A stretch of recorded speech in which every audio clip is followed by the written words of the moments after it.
Welcome everybody to the launch of Women's Human Rights Campaign India chapter.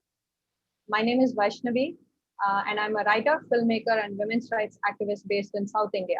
I'm also very proud and honored to be the country contact for WHRC.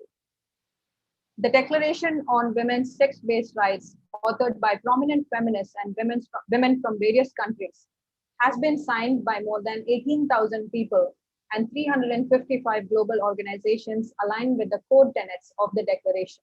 I am extremely grateful for the opportunity to represent India. At the outset, I would like to point out that unlike women in many countries, Indian women have to perhaps wait a lifetime before achieving women's sex-based rights. For we are faced with numerous forms of systemic discrimination that makes women's sex-based rights not a priority, even for women. As of 2021, India's urban and rural population ratio is 35 to 65. While the rural women of India have an array of brutal and unspeakable crimes they endure in the name of caste, religion, region, and class on a daily basis, the urban India faces a slightly polished form of all these social injustices too. But recently, or maybe not so recently after all, the urban India has been hijacked by a new form of oppression, gender and gender identity. Today's webinar will focus on the latest crisis of gender while fully acknowledging the evils such as prostitution, pornography, rape that continue to ravage the female population. Deemed unconstitutional, India still practices the caste system, a rigid social hierarchical model that evinces a monstrous hatred towards women. I would like to stress that while there are so many issues that need urgent intervention, women's sex-based rights in India will forever be connected to the evils of the caste system. To speak in our webinar today, we have four amazing women. Linda Lewis, a lawyer specialized in international human rights law and women's rights. Shefali Sequeira works as a teacher of French. She's also a member of LGB Alliance India. Saranya Das Roy, a STEM student from the northeastern state of Tripura. She desisted about a year ago. She too is a member of LGB Alliance India.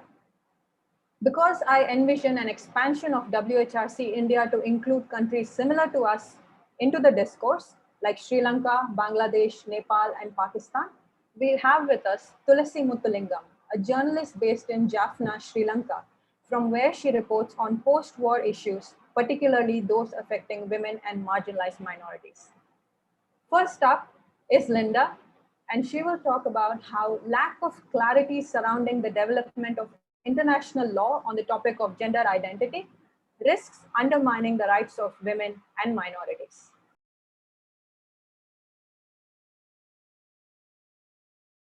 I'm going to be mainly dealing with the issue from a legal perspective. Everyone who's from India would have heard of the 2014 NLSIU versus Union of India judgment, which granted legal recognition to transgender people. And this was lauded all over the world as a very progressive, wonderful judgment.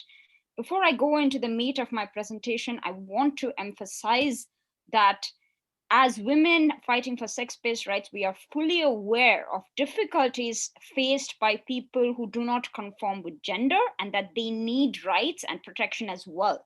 But confusing basic concepts, language, and everything related to it is not going to help them. And NLSIU versus Union of India, with great respect to the judges who wanted to do good, we completely believe in their good intentions, is nevertheless confuses a lot of things. And because of the confusion that was inherent in that judgment, it is now setting off ripple effects of massive legal consequences for women, girls, and in fact, the people that they seek to protect. So that's what I'm going to be focusing on today. How we seek to protect transgender people, gender non-conforming people, however they may be defined, is an important topic, and we have to deal with that. But confusion is not the way to go about it. So with that, I will just start with my presentation. Sex is not gender. Okay, this is really important. Sex is a concept that is it is biological, it is immutable, and it is important. So here's where the sex is defined as the distinction between male and female, or the property or character by which an animal is male or female. Gender is the defined difference between men and women based on culturally and socially constructed mores. This is so crucial because it is not biological, it is not set in stone, and it can be changed. Whether you want to change it or not, how you want to deal with it is a different topic, but this is crucial. Male and female, these words in English, you have equivalent words in all languages, refer to sex, not gender. Okay, and this is the basis of the confusion that is now having terrible impacts on women's lives all over the world. Women and girls are the female sex, not gender. India, as a post-colonial country, has English laws. Not just India, as you can imagine, most countries have English laws, English norms. International law is written in English. Women and the words women and girl refer to the female sex, not gender. The words man and boy refer to the male sex, not gender. This is also accepted in international law by international organizations. The UN Women's Gender Equality Glossary, which are the definitions used in the Declaration of Rights, the sex-based rights, define sex as the physical and biological characteristics, okay? And gender refers to roles, behaviors, activities, and attributes. Okay, now this, again, for a moment, I'm going to ask attendees to just remember this before we go into the confused mess that has turned out to be the NALSA judgment. Unfortunately, we need a Venn diagram apparently to explain this concept, is that we have different words to describe female animals, and we have a couple of words to describe female humans, women and girls. Gender expression does not defeat the sex binary. If you conflate the sex binary with gender expression, not only do you harm women and girls, you also harm people who will have, who are born with disorders of sexual development, which I will deal with in this presentation. Every 50 seconds, a girl child is killed in India. If you conflate the distinction between roles, behaviors, socially constructed norms, and the fact of a female baby being born, you cannot have accurate statistics. The fact that judges, politicians, and policy leaders are all very happily conflating this distinction is really disturbing, considering we're in a country where babies are killed at birth or aborted based on the fact that they're female, not based on how they behave, not based on how they feel, based on what their bodies are even before they're born. Again, I want to emphasize, it's not that we're saying how you feel or how you express yourself is unimportant, but let us maintain the fact that these are two very different things. Very recently, the Kerala High Court came out with a judgment that allowed a transgender woman to join the NCC. I do not wish to blame or be angry at a judgment that followed the NALSA versus Union of India judgment. I just want to emphasize that this is one of the first consequences we are seeing. Despite the fact that in this case, the NCC clearly claimed and argued that as per the current act, which also followed the 2014 judgment, persons who have not undergone sex reassignment procedure or genderqueer or intersexual, another big confusion, can get the transgender certificate. If based on this, they are going to be allowed into the female category in the NCC, there will be a violation of privacy and dignity of a girl cadet. And this, remember, the National Cadet Corps is a close contact training phenomenon. In that situation, the fact that people with male physiology will be allowed into the female category, allowed into female spaces, and females are forced to train with them will have massive implications. This is why you shouldn't be confusing very different things. Bombay High Court also allowed a transgender person to contest polls as a woman candidate. It's important to note that in the Kerala judgment, the person has in fact undergone some form of surgical intervention, whereas in the claim made to the Bombay High Court, that is not the case. Now you might ask, so what? Somebody wants to contest as a women candidate. So what? These people are marginalized and they need help and they also need representation. This is what will happen when you allow people to contest or get into categories based on their own self-claim. This has already happened in Mexico, which has a self-ID law. If people are allowed into to contest as women candidates for the purposes of political representation, imagine what's going to happen. Again, this is in a country where, as if we don't have enough problems already, Let's add to it by reducing female political representation further. Why not?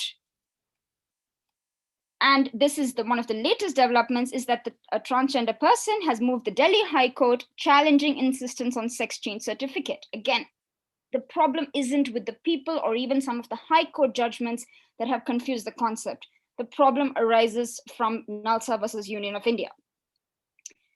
Petitioner submission itself confused sex and gender, okay? Submitted that in paragraph 5, they said they have a legal right to decide their sex orientation, sexual orientation, not sex orientation, which of course goes to the rights of same-sex people, which my colleague will deal with in more detail. And transgenders are neither treated as male or female. That's not entirely true. Male and female refers to sex, not gender. The petitioner submission itself confused this fact. But let's please go to paragraph page 3 of the judgment and listen to the accounts of the people who wanted these rights in the first place. They were just young boys who wanted to wear female clothing. No, sorry, my bad, not female clothing. Clothing that is typically regarded as things that girls wear. They wanted to wear dresses. They just wanted to help their mother in housework, like cooking, washing, and cleaning. And the implication for that is now that you have to change your identity. Why? Because you wanted to help your mother in housework and cleaning.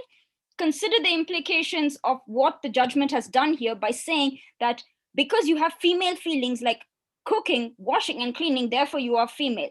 Let's switch that around and ask what's going to happen to a girl who refuses to do that. So she's a man now. If a boy wants to clean and cook, he's not a boy anymore. Wow, way to go, guys. But again, I don't want to, the blame is not on the people who experienced this. The problem was with Indian society, who decided to tease, harass, molest, and torture boys who wanted to stay at home and help their mothers, because God forbid that should happen. After listening to the tales of the petitioners, the conclusion that the court came to in the next paragraph is that transgender is generally described as an umbrella term for persons whose gender identity, expression, or behavior does not conform to their biological sex. It's important to remember that in the Indian context, it's 90% of it to date until the last few years has been boys identifying as or claiming to be women, because if they wanted to wear feminine clothing, they were harassed and tortured. Now, what they're saying is if your behavior does not conform to your biological sex, which, by the way, international law says is a stereotype, you are therefore something different. Para 11, it's a mess. It continues with confusing transgender, gender identity, and hijras are not men with no female reproduction organ and no menstruation. Then what are they? This is so insulting to hijras. They are not some amorphous kind of human who have never been heard of before. They are mostly boys and men who faced so much discrimination for simply being feminine that they were forced to join a community outside of mainstream society. And the way that the court has treated them is to call them, they are like women with no female reproduction organ and no menstruation. Again, in para 10 of the judgment, you hear the petitioner saying that they wanted to wear dresses. This is another mess that, again, my colleague will deal with in detail, but in the final aspects of the judgment, where after they say we're going to recognize them as a third gender, they lump gay people, lesbians, who experience same-sex attraction, completely different from gender expression, and then put them all in the same term and call them all transgender. The good intentions of the judges are noted. The confusion at this level is not going to protect anybody, not transgender people, not gay men, not lesbian women, and certainly not babies born with intersex conditions. I will deal with that.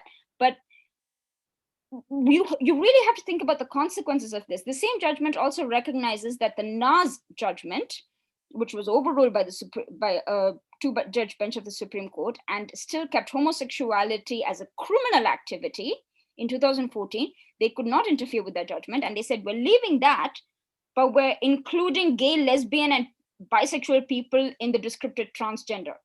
This was a time when same-sex acts were still criminalized in India. Gender identity is one of the most fundamental aspects. A person's sex is usually assigned at birth. Again, you would have all heard of how wrong this concept is, but a small group of people born with bodies which incorporate both or certain aspects of both male and female physiology. These are not trans people.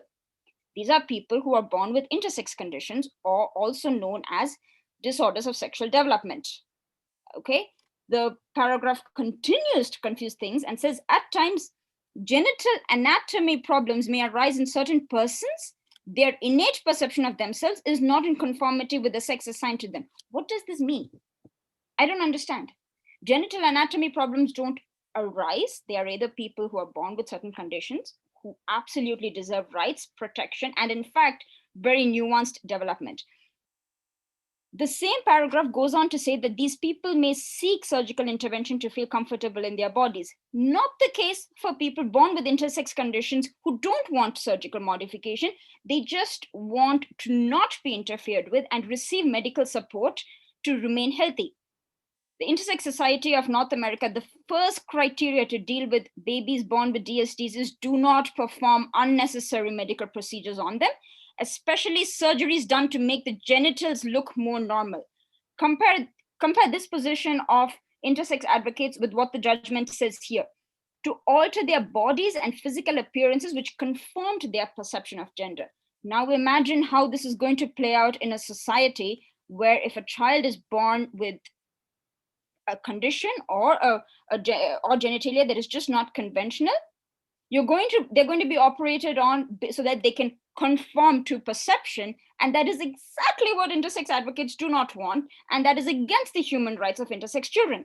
These paragraphs itself reflect that the NALSA judgment conflated all these 5 concepts. Okay, you have sexual orientation being confused in paragraphs 20 and 71. You have the concept of intersex being confused in para 19.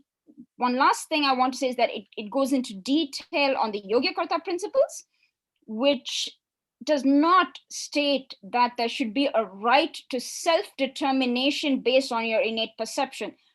Right to equality is that you should not be discriminated against based on who you are or what you are. That does not include claiming that I am something, therefore the legal system should recognize me as that. Protection has to be granted on a precise understanding. It may well be that we can come to a conclusion that gender non-conforming people can only be protected if they're given certain form of legal recognition, but that has to be separated from sex. It cannot be a third gender. So if I might actually skip through, again, here, where in para 27, they completely conflate the psychological and the biological.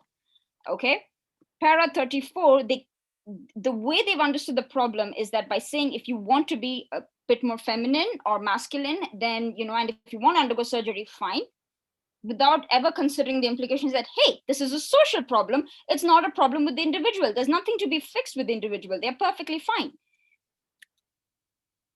And here they conflate sexual reassignment surgeries, SRSs, with male or female, and then proceed to conflate it with gender in paragraphs 106 and 107.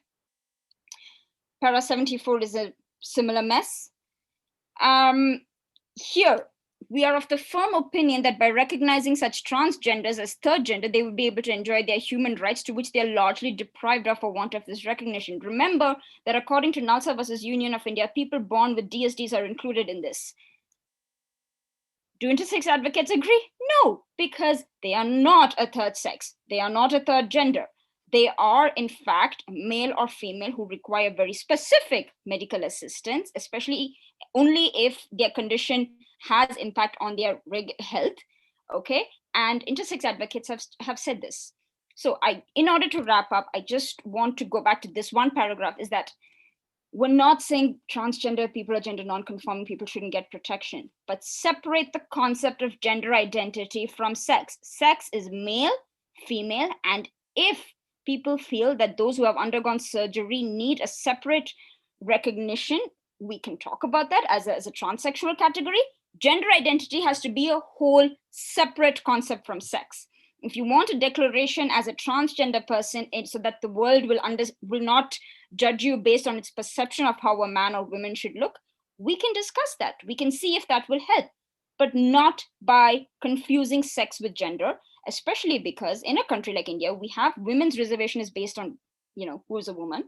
We have privacy issues. We have female infanticide and feticide. And the confusion in this is going to have enormous, disastrous consequences for women, girls, hijras, and children born with intersex conditions. Thank you.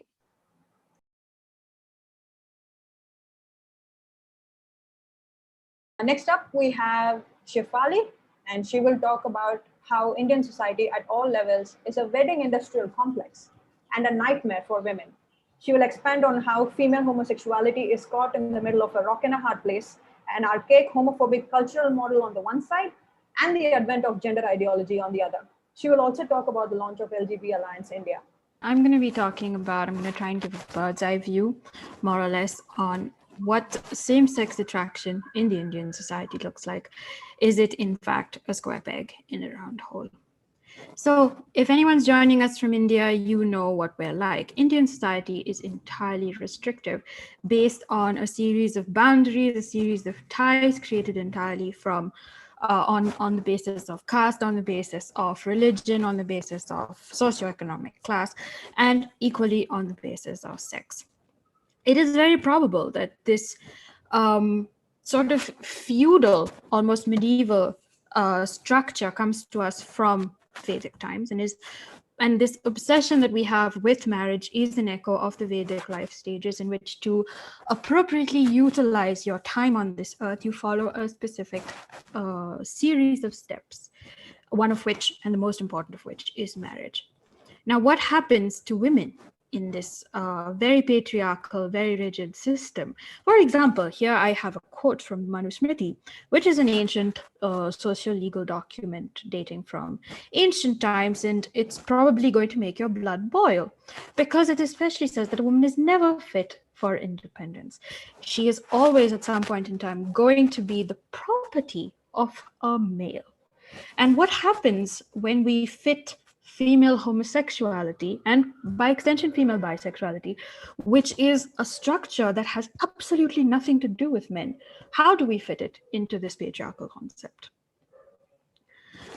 So I'm using quotes from various articles that I've been reading, various things that have been published. I can give links for all of these, and I will be giving them to Vaish at some point in time, so you will be able to look at them for yourselves. I've just used the quotes that fit whatever it is that I'm talking about. So where do we put female homosexuality and female bisexuality in this model? So I'm going to go at it from a chronological perspective, starting with at a young age. So we're looking at this from the perspective of, let's say, a child who will eventually grow up to be a lesbian, or at the very least attracted to women, and that she would be bisexual. So here we have some quotes. And so first we see that there is a certain amount of gender non-conforming behavior, otherwise known as GNC. What that means is a lot of girls who will eventually grow up to be lesbian or attracted to women in general do show behaviors, like in their choice of clothing and so on and so forth, which do not conform with the Indian society's expectations of what little girls should be wearing, what little girls should be playing with. This can be accepted to some extent, but is largely not accepted in our Indian society. This, coupled with our minimal sex education, gives rise to an inability to speak about what is being felt by the child in question. And if they have the internet, for example, and if they have specific words to describe what they're going through, they can take counsel from the internet, where they will get various quantities of information. But a lot of Indian languages do not have specific words to discuss what is lesbian, what is gay, what is same-sex attraction.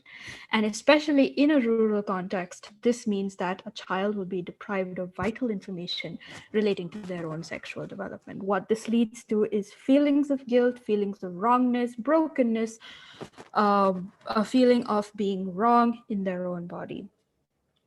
With the fact that we are now, our society as a whole is talking more about LGBT issues, we also see that a kind of moral panic is setting in, especially in places where children are looked after. Like, for example, I have an anecdote from my own single-sex school. I went to a girls' school, and the persons in charge, the administration of my girls' school, is so worried about possible lesbian couples, which I don't know, may exist or may not exist, that they have taken it upon themselves to install the security cameras. And if they see any kind of, even the most platonic, even the most unsuspicious activity taking place among girls, such as hugging or any kind of close physical contact, those girls are sanctioned for this activity. Now, what this creates is a sense of hypervigilance among young people, boys also to some extent, in same-sex spaces, and this contributes to a feeling of artificiality with in the child's own body. At adulthood, there may be some degree of acceptance. So we see here examples of people who are out lesbians, such as Radhika Piramal, Ritu Dalmia, who have spoken to their parents and achieved some kind of acceptance from them, who are, some of them are married at this point, some of them live with their significant others, but it must be said that these are incredibly rare.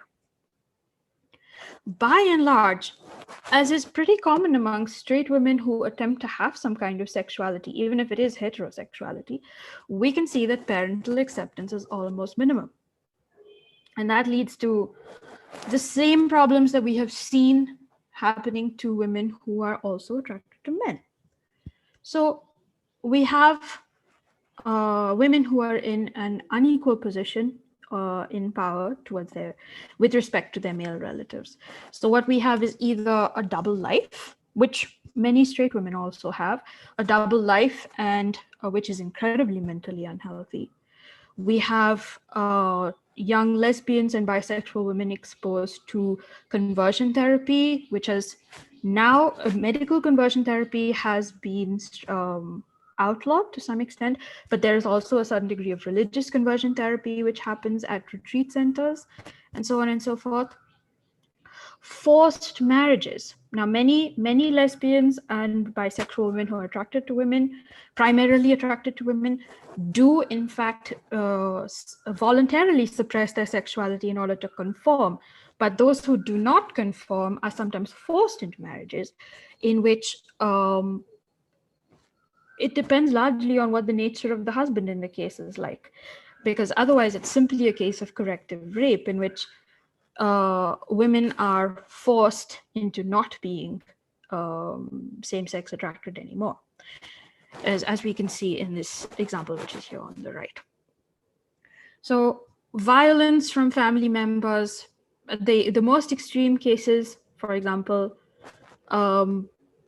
lead one to question, why can't Indian women just move out? But Indian women, as I've said before, are caught in this net of the rigid society, and some of them cannot even leave their homes without permission.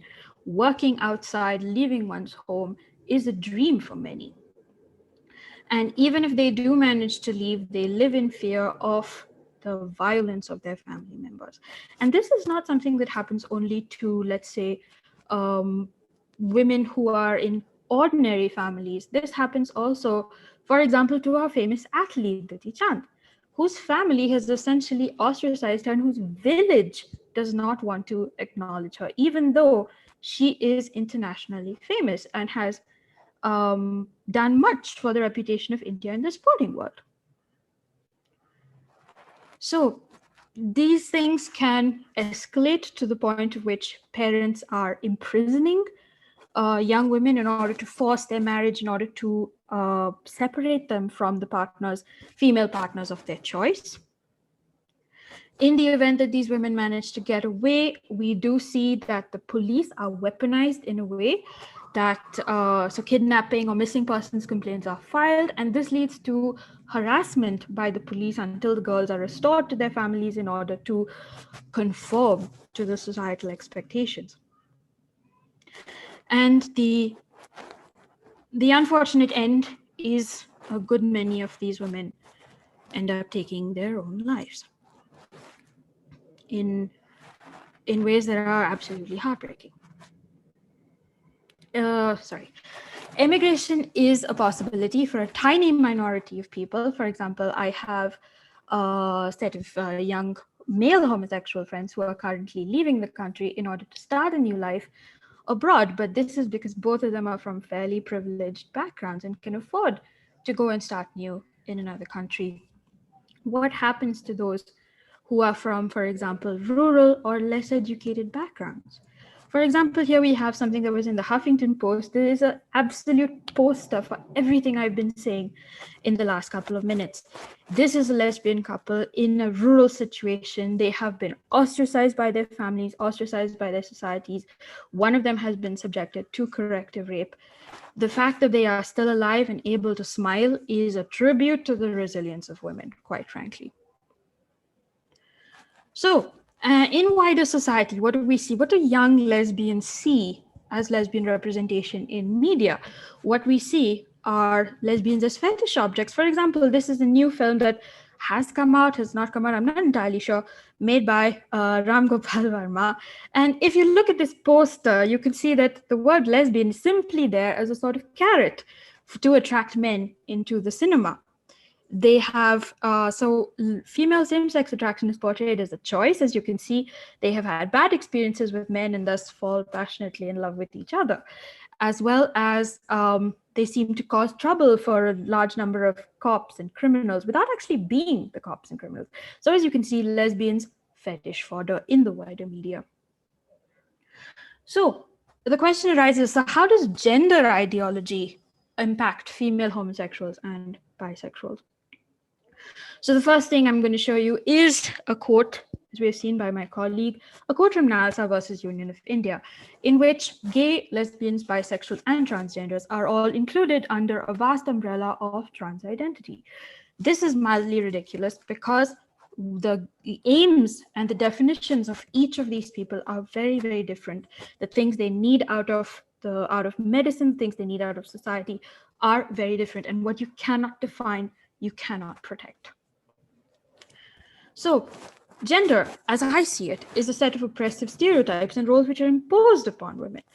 And as such, if you have gender identity, what is it that we are losing? Firstly, India has no same-sex marriage. You cannot get married to a person of the same biological sex as yourself, except if that person has a different gender identity to you. What that means is that if a same-sex couple wishes to marry, it is necessary for one of them to profess a separate gender identity. As we can see in the case of this young Jawan, who is actually female and who has been recognized as male simply for the purpose of getting married. This may lead to a lifelong medicalization, which is not really what we want in order to have lesbian couples living happily with the partner of their choice. When we talk about gender identity, when we conflate sex and gender identity, we negate sex-based oppression. A large number of the things that happen to lesbians happen because they have female bodies and female biology.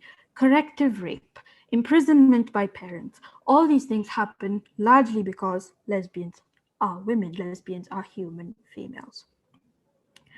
Lastly, and this is something that is coming up more and more in nowadays, is that spaces in which lesbians' voices are important are being taken by the voices of people who are possibly neither female nor homosexual. For example, the voice of this particular person, Mani, a mathematician, are being heard over those of lesbians in STEM, and this person is neither female nor homosexual. This person equally talks about having relationships with lesbians, which is a new form of conversion therapy in which people are being told, women lesbians are being told that in order to be homosexual or in order to be lesbians, they also have to make room in their lives for a sex which they may not entirely be attracted to or even repulsed by. Oh, that's a new homophobia. So what help is already available for lesbians and bisexual women in India? So here we have Sappho for Equality and Nazaria Group, which are both groups that focus on, let's call them AFAB queers, assigned female at birth. So this is always going to be lesbian, bisexual, and trans, assigned female at birth. And they are conflating sex and gender and redefining homosexuality as an attraction to the person of the same gender as you are. Now that is problematic in and of itself. And as such, we, along with some gay men who also reject gender identity, we have formed LGB Alliance India. So that's our Twitter handle. You can give us a follow if you like. And so what we are is we are working to decouple the ideas of same-sex attraction, which is based on immutable biological fact, and gender identity, which is based on not very much. Lastly, so what is the future of lesbian rights and female bisexual rights in India? It can only be defined as one step forward and two steps back. Recently, a judge with the best of intentions gave an interim order on the protection of two young lesbians in the Madras High Court by saying that if the police are being told to harass members of the LGBT community, they should immediately seize this harassment and close the case, even if it's brought by parents. However, this judgment also relied on a report which the judge asked to be submitted by a person who was not a lesbian and in fact was not even female. This person is a natal male who felt it incumbent upon himself to give his inputs on the treatment of lesbians in India. And this document was a little bit helpful to lesbians, but also not very much. And so we see that there is a lot of work to be done for greater lesbian visibility, greater lesbian representation in order to achieve a positive outcome. Thank you for listening to me.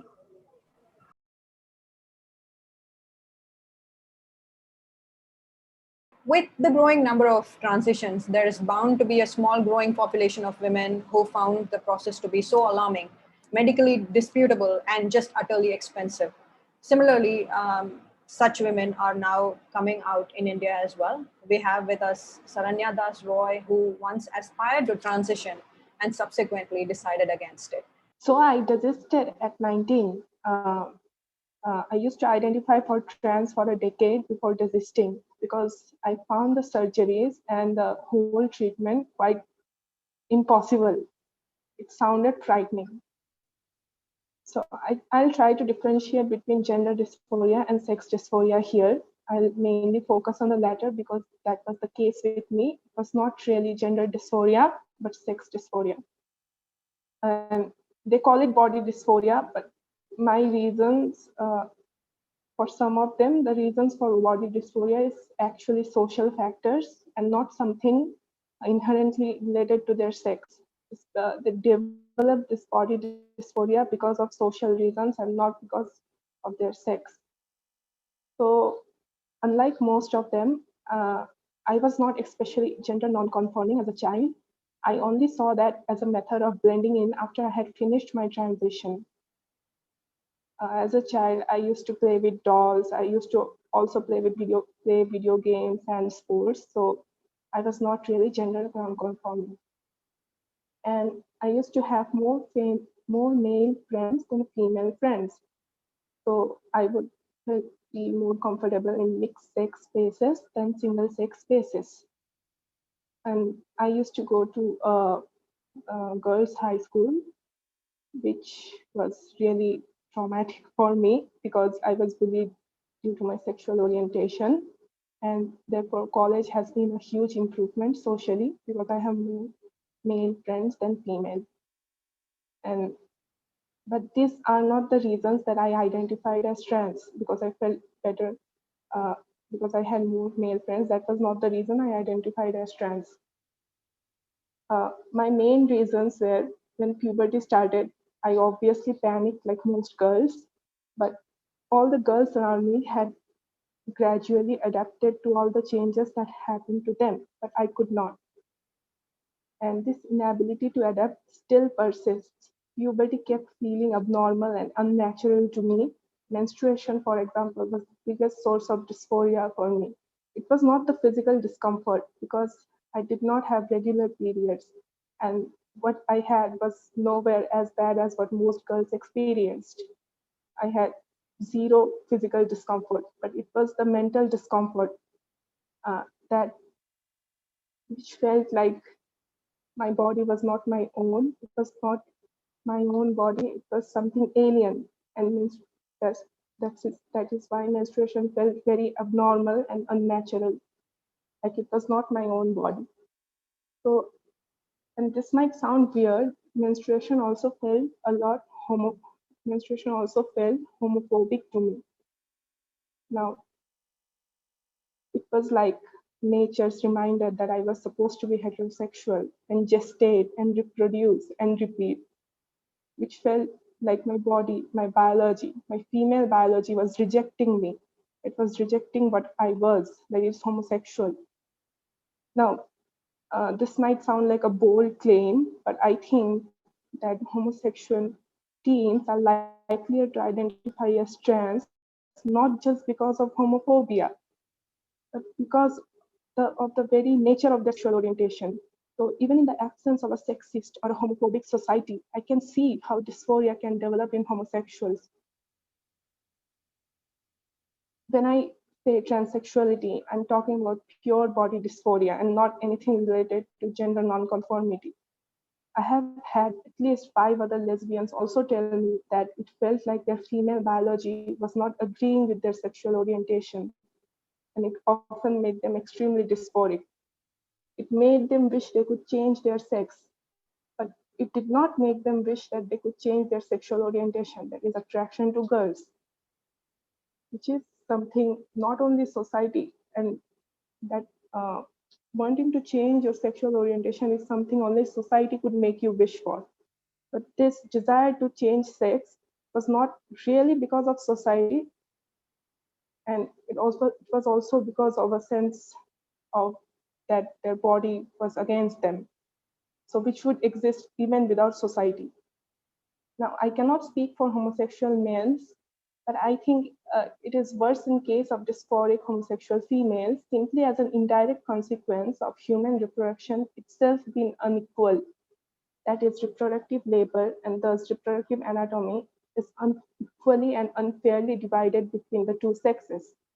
Now, it did not help me that my classmates would glorify menstruation and call me abnormal for being happy that I did not have periods. I had PCOS, which is why I did not have regular periods. So I used to think that periods were something evolutionarily disadvantageous, and the whole thing in general was absurd. But the girls used to shun me for that. They used to say I was the abnormal one and there was something wrong with me. So this is why I could not connect with the girls around me.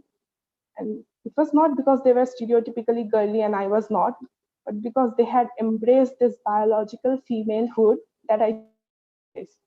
It felt like I could not relate to anything they said. Now, when I was 13, I resorted to irregular diet and all exercise in hopes of stopping menstruation, breast growth, and puberty in general, whatever I could do. So I started binding my chest with a belt when I was 14 and bought a chest binder later. I continued doing so, although irregularly, till I was 18. I eventually began feeling uncomfortable with all aspects of my body that made me female. Just hated my body, female body, so I thought I was trans, but I did not especially want to be male. I just wanted to stop being female. So for a short while, I identified as agender or non-binary. Then I realized how ridiculous that sounded, as it has no basis in biology, since humans are either male or female. So I deluded myself into thinking that I was actually a trans man, a female who wanted to be male. And this is a little embarrassing to admit, but I think porn reinforced that idea. And because I thought porn made me think that I was actually supposed to be a straight man or something. Now, I went to 2 psychiatrists who back then I thought could not help me, but in hindsight, they actually did. The last one had tried to extort us more than 300,000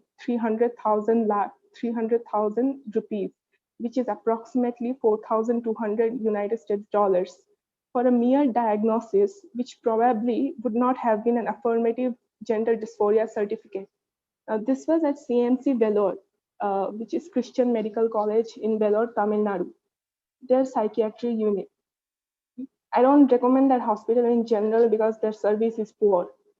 Anyway, if it is relevant, the psychiatrist herself was pregnant.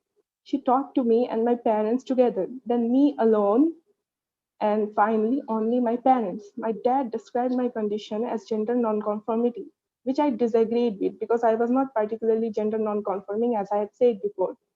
After hearing what we had to say, the psychiatrist went to some senior psychiatrist and they suggested an elaborate program to diagnose my condition. They wanted to observe my family for 6 weeks in their prison-like psych wards to look at our family dynamics. I tried explaining my body dysphoria in great detail, but they kept asking me and my parents when I had started cross-dressing. But I was never cross-dressing.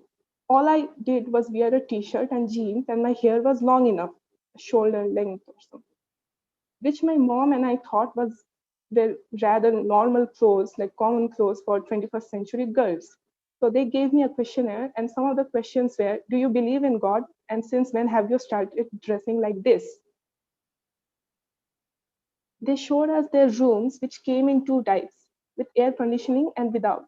Now, 30,000 rupees, which is approximately $400, as a general ward fee for the stay, and 20,000 rupees again, which is 270 United States dollars per week for the AC rooms, and we would have needed 2 rooms given our family size.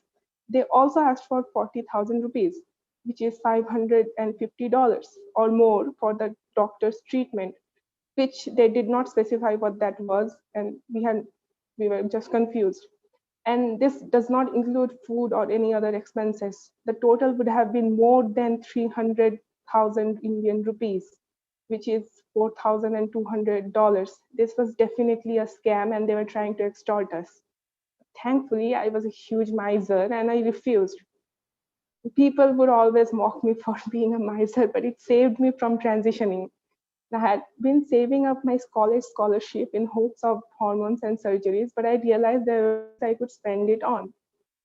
Now, just like every STEM institute in India, my college is filled with militant trans activists who selectively pick the trans people they want to listen to. One of them, in fact, told me that lesbians and gay men are well known, so it was time to focus on all the other alphabets, which is incredibly ironic considering how many steps India has skipped in the gay rights movement to shout how trans women are women, sex work is work, and men can also get pregnant. Now, as far as I am aware, I was the only openly trans identifying person in my college. And many students who knew that and sympathized with me in the beginning suddenly began calling me names like transphobe, bigot, and turf, which is funny because I was far from having a feminist image. I never even claimed that or never tried to sound like a feminist, never commented on any feminist or political issues in public, and people could have assumed I was against mainstream feminism. It is also insane how easier it is to come out as trans rather than gay. I was thoroughly bullied in school for being gay. Even now, I'm afraid to come out. I probably won't, except for a few close friends. But I was never harassed for telling people about my dysphoria or how I wanted to change my gender or how I was trans. As long as you don't conspicuously cross-dress or explain your dysphoria carefully, people will sympathize. With regards to cross-dressing, conspicuous would be being decorative in a way that looks jarring, like obvious males wearing makeup and unflattering clothes marketed to women. Now, this is something GNC females normally don't have to deal with because stereotypically masculine fashion has become increasingly gender neutral due to their more practical, so-called practical nature. But if there are rumors of you being gay, your roommate who claims to be pro-LGBTQIA+++++, will be terrified. And this happened to me. My roommate was not afraid or terrified that I was trans, but she was afraid that I could have been attracted to girls. And because for many of them, trans is simultaneously a new thing, and also they are also something more familiar, as conservatism has always pushed gay people towards transgenderism because you're superficially conforming better. Now, if there was an option to magically change my sex, I would not hesitate right now. But that, considering there is no method like that, I am okay with this body, which is healthy, which may be uncomfortable, but it is still a healthy body. And it is 1,000 times better than gory surgeries or becoming a lifelong patient on hormones. Now, I am less dysphoric now, but I don't think I will ever be fully happy with my female sex, although that may be more due to social reasons now instead.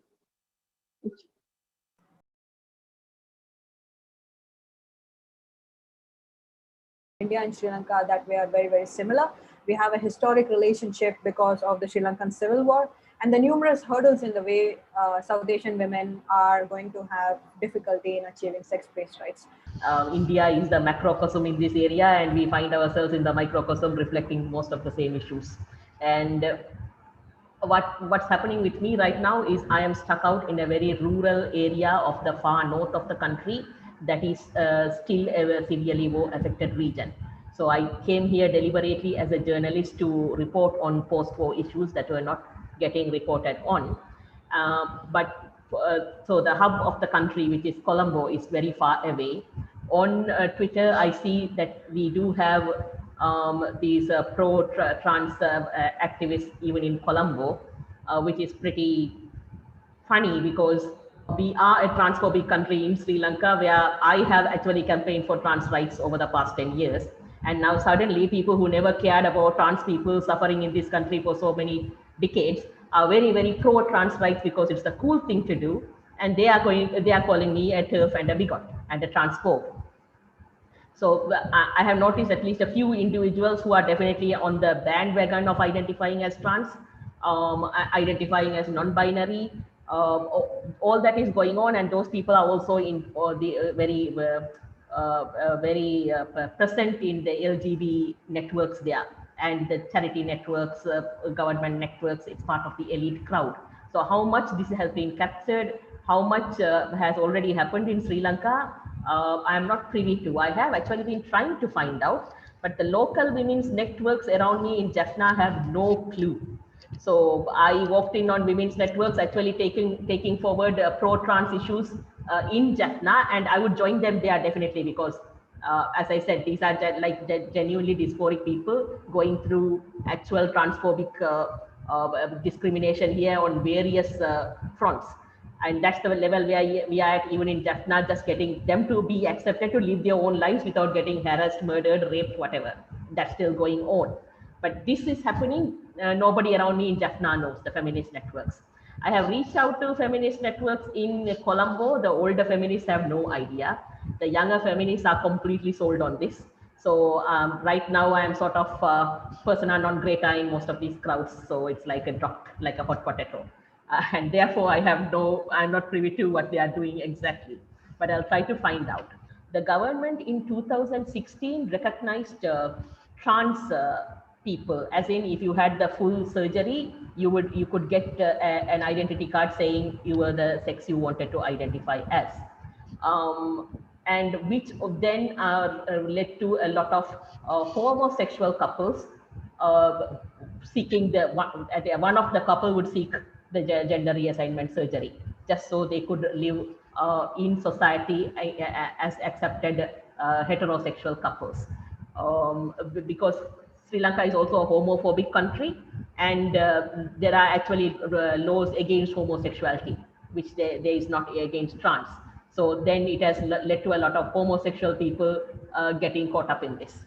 Women's rights in general is what I am concerned about. So when this happened and I figured out finally what's happening, I came out as a gender critical feminist, and there's a huge backlash against me from people I used to identify with as friends fighting for women's rights because they don't agree.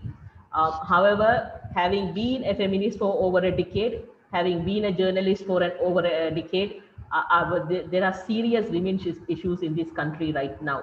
And I'm extremely concerned that this is a misogynistic ideology that is sweeping the globe, and yes, Sri Lanka could be prone to it as well once the government realizes that this is a very easy tool to keep women locked up or marginalized, because they are already using all the typical patriarchal tools, and they are facing backlash from feminists for a long time over it.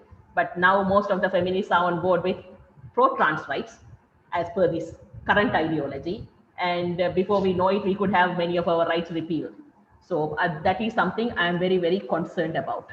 To give you an overview of Sri Lanka, we fancy ourselves as better than our neighbors in South Asia, simply because our media is largely captured. And so we don't reflect much on what's happening within the country. So when people here read the news about what's happening in India or Pakistan or Bangladesh, they just gasp with horror and say, oh, we are so much better, that never happens in Sri Lanka. But as a journalist who doesn't get to write about many of these things, I know it does happen in Sri Lanka, and we just live in our own ignorance. There are certain markers that we did well. We have a high literacy rate. We have a high maternal, as in a low maternal mortality rate. The government gets some things right. I'll come to that. All these were achieved by strong women we don't hear of. So we got the vote in 1931, just 3 years behind the UK, 10 years behind USA. And from there, we were the first country in the world, modern world, to have a female prime minister in 1960. And all these things is told to us as if the society is so progressive. We are far ahead of not just others in Asia, we are far ahead of the whole world, and so we don't have to do anything. Now we grow up, some of us feminists, and realize that a lot of our mothers have been erased from what they struggled to get there. So we had our women suffragettes. We had women's rights activists who were very, very strong in pushing for various things, literacy for women, maternal care for women, but we don't even know their names. You have to go looking for them. They are not in the history books. They are not often written about. So a certain group of women's rights activists in Colombo is now trying to find the information about those women to collect it. Not just past history, but even modern history. We don't hear about women achievers a lot. There are a lot of women achievers, and we hear of some of them in Sri Lanka because you can't avoid it. The first person to climb Mount Everest as a Sri Lankan was a woman. We have a famous marine biologist who is internationally famous, and because she gets featured in the international press, eventually the local press had to catch up. Asha divorce. We have immigrant women, Sri Lankan immigrants to other parts of the world who are making names in foreign press as journalists, as artists, as singers. And so therefore, when the foreign press writes, then the local press reproduces it. But other than that, there are a lot of women achievers here who just don't see the light of day. And so there is a conscious project going on by a group now, trying to document the very many women who achieve quietly on the sidelines without being acknowledged by the government, by the media. So Sri Lanka had this 30-year civil war, several pogroms before that. There's a long-running ethnic conflict post our independence in 1948. And women eventually took part in it. It could be argued they were always a part of the conflict, but as soldiers on either side. So the main fighters for the Tamil section was the LTT, Liberation Tigers of Tamil Eelam, and then the Sri Lankan army on the other side. Both factions had women soldiers fighting on the ground at all levels, right at the front of the battleground, as pilots, as boat pilots, everything. But however, and this has been noted bitterly to me by various women, both from the government side and from the LTT side. In 2002, they had a ceasefire, the government and the LTT. And all the things that they ironed out between each other on what the ceasefire would entail, you would think women would be a part of that process. But no, the women were not even asked, what do you want in this peace process? What are your ideas on it? One or two were just taken to the meeting later in front of the media press conference as that token women, but their ideas, their input was never asked. They were good enough for battle. The LTT was famously not allowing women in, and then they decided that they needed human resources. They needed the labor to actually fight the war. So then they allowed women in, and that was the first time Jaffna saw women in pants. And now they have gone back to wearing skirts because we are still we still have this gender binary of how women should behave versus how men should behave, and so women still have to wear this gendered women's clothing, and all that is another story. So even though the women fought on the battleground, did their part, they were not asked what was going to what they wanted in the peace process, and they still talk about how if only we had been a part of the process, both from the government and the LTTE, maybe we would have had a lasting peace, rather than the men quibbling, and they obviously never meant a peace process sincerely. Then they went right back to war after a few years. Once the war ended, obviously all the LTT women here have had to go back into extremely gendered roles and stay stuck in their houses. And they are facing all sorts of stereotypical ostracization, harassment, simply because they portray themselves as strong women, and the culture just cannot handle it. The culture here keeps on talking about how women are stupid, women are cowards, women stand behind men. And if you read back to the documents that were written by journalists at that time and activists at that time about what happened during the war, the LTT was a ruthless force, and so was the government on the other side. So if you just stood up to talk to them, you just disappeared. That's it, and that means you died.